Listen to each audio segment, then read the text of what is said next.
இயேசுவில் எனது அன்பிற்குரியவர்களே, உங்களுக்கு என்னுடைய இதயம் கனிந்த வாழ்த்துக்கள், வணக்கம். இன்றைய நற்செய்தி பகுதி 8வது அதிகாரம் 28 34 மத்தேயு நற்செய்தி. ஆண்டவர் இயேசு கலிலேயாவின் மறு கரையை அடைந்து கதரேனர் வாழ்ந்த பகுதிக்கு வந்தபோது பேய் பிடித்த இருவர் கல்லறைகளிலிருந்து வெளியேறி அவருக்கு எதிரே வந்து கொண்டிருந்தனர். அவ்வழியே யாரும் போக முடியாத அளவுக்கு அவர்கள் மிகவும் கொடியவர்களாயிருந்தார்கள். அவர்கள், இறை மகனே, உமக்கு இங்கு என்ன வேலை? குறித்த காலம் வரும் முன்னே எங்களை வதைக்கவா இங்கே வந்தீர் என்று கத்தினார்கள். அன்பிற்குரியவர்களே, நாம் வாழுகின்ற வாழ்க்கையில் நம் அருகிலேயே சாத்தான் பல உருவில் நம்மோடு பயணிக்கிறான் என்பதை மறந்துவிடக்கூடாது. நாம் இயேசுவை நம்மிடம் அணுக விடாமல் நாம் இருந்தால் நம்முடைய வாழ்க்கையிலே இந்த சுற்றி உள்ள சூழல்களில் இருக்கின்ற பேய்த்தன்மை உள்ள மனிதர்கள், சாத்தானுடைய கேடுகள் நிறைந்த சூழல்கள் நம்மை அழுத்திக் கொள்ளும்.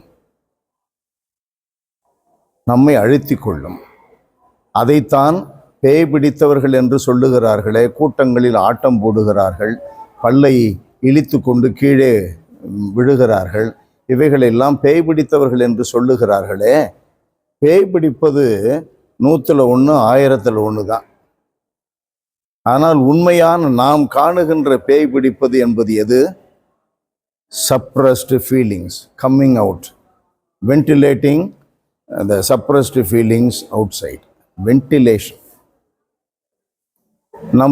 நமக்கு வருகின்ற கடவுளுடைய அருளை நாம் தட்டி கழித்துவிட்டு கடவுளுடைய இரக்கத்தை அனுபவிக்க தெரியாதபடி இந்த உலக சூழல்களில் உள்ள ஆணவம், சுயநலம், பொறாமை, புரணி போன்ற காரியங்களில் நாம் லயித்து இருந்தால் இந்த அழுத்தங்கள் நம்மில் அதிகமாகி கொண்டே இருக்கும்.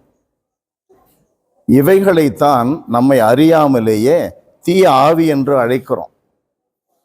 ஆண்டவர் இயேசு கடைசியில் இன்றைய நற்செய்தி பகுதியிலே பார்க்கிறோம்.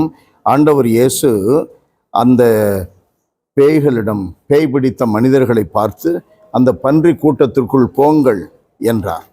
பன்றி கூட்டம் என்பது நமக்கு என்ன பாடம் கற்பிக்கிறது? பன்றி கூட்டம் என்பது அசுத்தம் அசுத்தத்தோடு ஒழிந்து போகட்டும், புனிதம் இயேசுவிடம் தங்கட்டும்.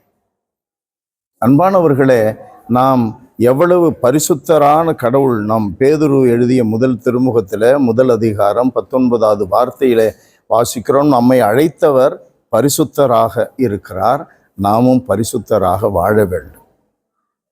நாம் பரிசுத்தராக வாழ்ந்தால் நம்மிடம் உள்ள குறைபாடுகள் நம்மை அழுத்தாது, வரும், மறைந்து போகும்.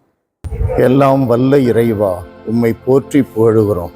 ஆண்டவரே, பேய் பிடித்தவர்களை இயேசு விடுவிக்கிற நிகழ்வுகளை எல்லாம் வாசிக்கும் பொழுது பரிசுத்தராக நாங்கள் வாழும்படி அழைக்கப்பட்ட நிலையை நாங்கள் உணர்ந்து கொள்ளவும், பரிசுத்தரான இருக்கிற இயேசுவை நாங்கள் பற்றி கொள்ளவும், இதனால் எங்களில் இருக்கின்ற பேய்த்தன்மைகள், சுயநலம், ஆணவம், பொறாமை, புரணி பேசுதல், கெட்ட வார்த்தை பேசுதல் போன்றவைகளிலிருந்து மற்ற எல்லா அசுத்தங்களிலிருந்தும் விலகி நிற்க வேண்டும் என்பதை ஆழமாய் கற்றுக்கொள்ளவும், அதன்படி உம்முடைய இரக்கத்தை பெற்று வாழவும் அருள்தாரும்.